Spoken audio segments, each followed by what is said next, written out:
What up, Knicks fans? Tough loss to the Los Angeles Lakers last night in overtime. We're going to break that down in today's show. I have some thoughts about Julius Randle. We'll talk about that. But first, I wanted to start today's show with a question for all of the real ones out there. Can the Knicks be a contender with Julius Randle on the roster? Sound off. Type C for contender or type P for pretender down in the comments section.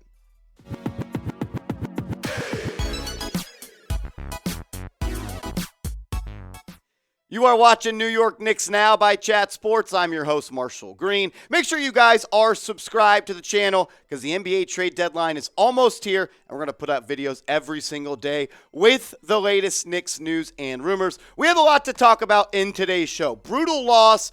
I know we could do a whole video about Tom Thibodeau. I don't want to talk about Tom Thibodeau today because I don't think anything is going to change. We're going to talk about R.J. Barrett being benched here in a second, but let's start the show with Julius Randle. Did not have a good game last night for the New York Knicks, was 6 of 19 from the floor and was gifted the last shot of the game in regulation from Tom Thibodeau, and he missed it.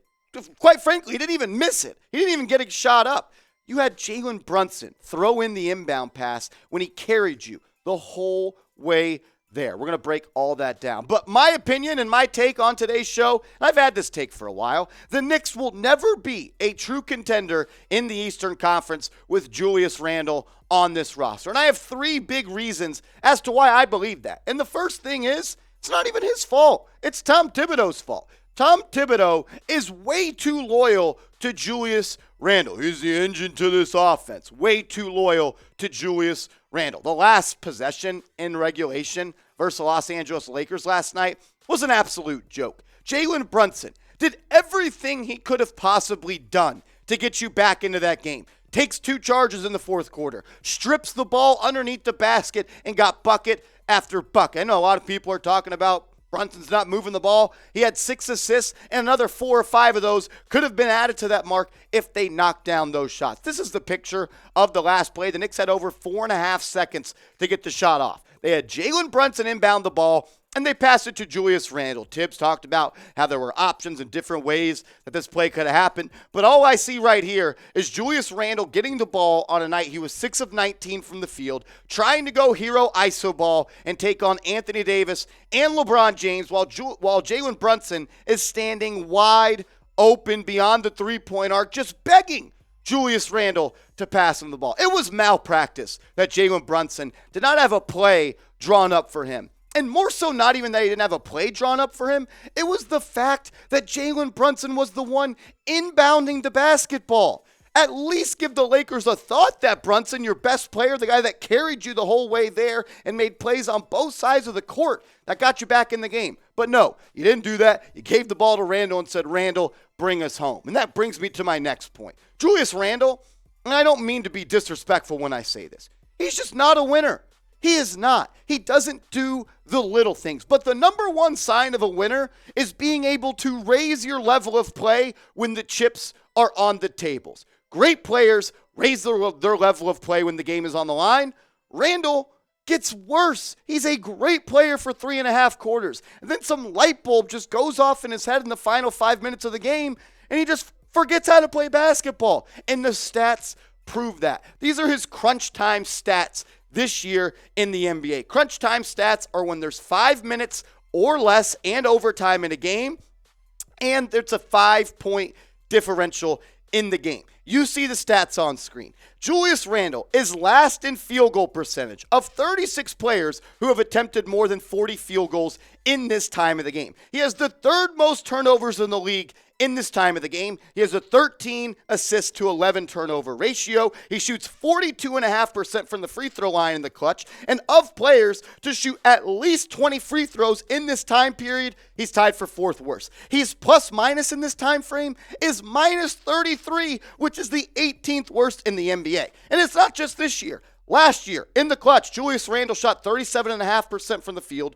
20% from 3, and 67.6% from the foul line. 23% from 3, 27% from the field. Julius Randle is not a winner, and that showed also in the playoff series against the Hawks back in 2021, where he was god-awful. This is what pisses me off. Knicks fans will say, Randle was good. He had 18 points and 11 plus rebounds and 4 assists. But he also had more turnovers than assists. He shot worse than 30% from the field and less than 35% from downtown. We've seen it in the playoffs and in back-to-back seasons. He has statistically been a bottom 10 player in crunch time so far this season. You can't win when your number one option, which he shouldn't be, gets worse when the game is on the line. Very disgruntled with the way that Julius Randle has been playing so far this year in crunch time. Another reason.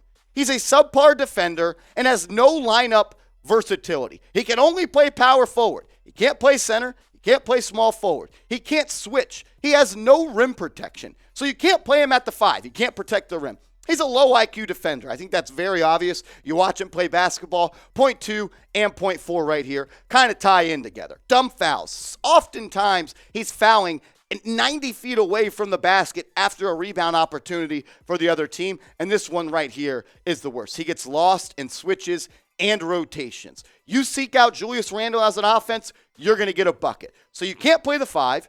You can only play the 4. You're not a winner. You're not clutch. Your coach is way too loyal to you to a fault.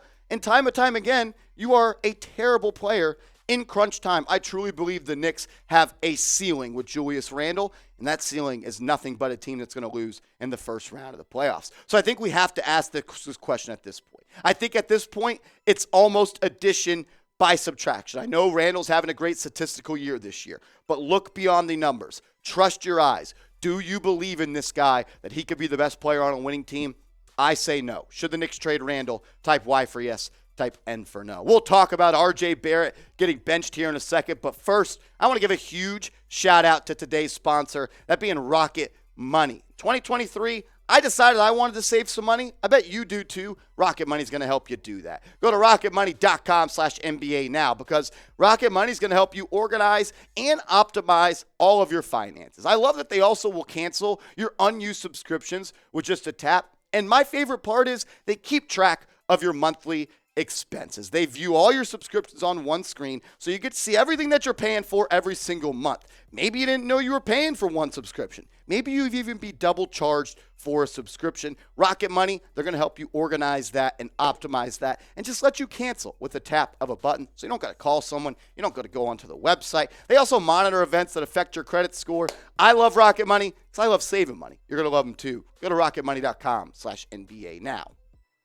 Benched yet again. That's what RJ Barrett was last night versus the Lakers. And when we show you these stats in a second, it's been more than just against this Lakers game. He barely played in the fourth quarter, and he did not come back into the game in overtime. Emmanuel Quickley and Quentin Grimes have pretty much taken his spot now on this team as clutch time closers on this roster. RJ Barrett was asked about Tom Thibodeau benching him, and all he had to say was this: I have nothing to say. RJ's pissed, and I think he has a good right to be pissed. But before I kind of talk about the situation that RJ's in, which I think is unfair to him, let's just look at the numbers.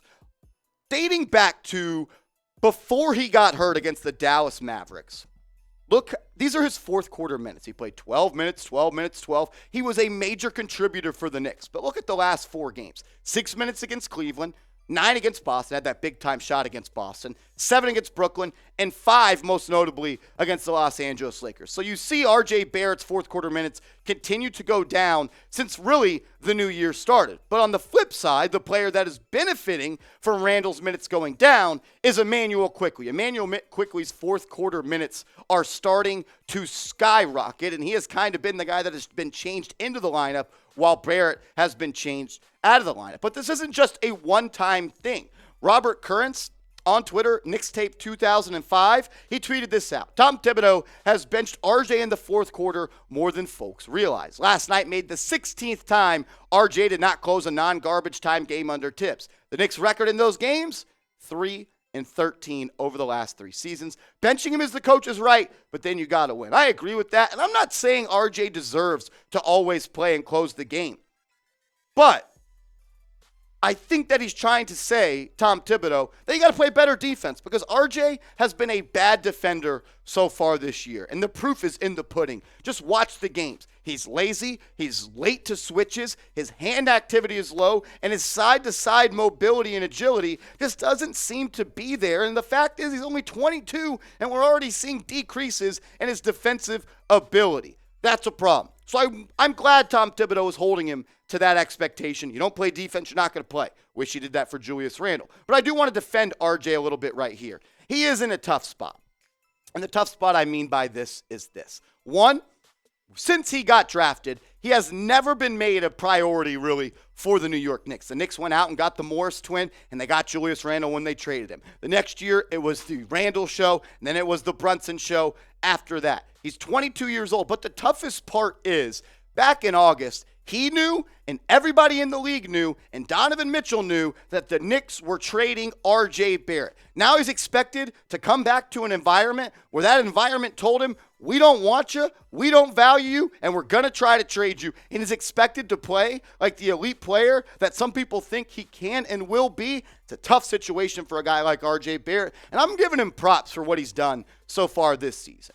While he has had some bad games, and he was absolutely brutal against the Los Angeles Lakers last night. You don't win that game against the Celtics unless RJ makes that big three. His numbers are somewhat impressive, I would say, in his young NBA career. I keep telling myself he's 22 years old. I want to believe in the guy, but sometimes I just don't. But these numbers are something to believe in. 20 points, 6 rebounds, 3 assists, 43+%, and 34% from downtown. But this is the point I'm trying to make. RJ will never, ever flourish. He will never reach his potential that he is supposed to be as a basketball player with Julius Randle on the roster. They play too much of a similar style of game. They are people that operate from the same spots. They try to get downhill and then look to create for others or hit a jump shot. Julius Randle is bogging down this whole team. He's making Obi Toppin a wasted pick. He's not helping other people on this team get better. And a guy like R.J. Barrett isn't able to reach his potential because Julius Randle is here. Look, Knicks are in a tough spot. They're overachieving, I would say, and we want more results. But right now, I don't even know if the roster, and to be quite frank, the coach is the guy that's going to bring it home. But let's circle it back to R.J. right here. I'm a little concerned because it's like this.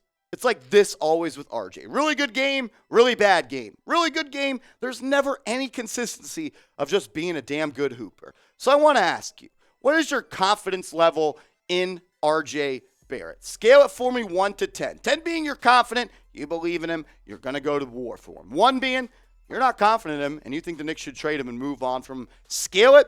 I'm still at about a 6.5, 7. I still believe in the kid, but there's definitely some cause for doubt if he's ever going to be that guy.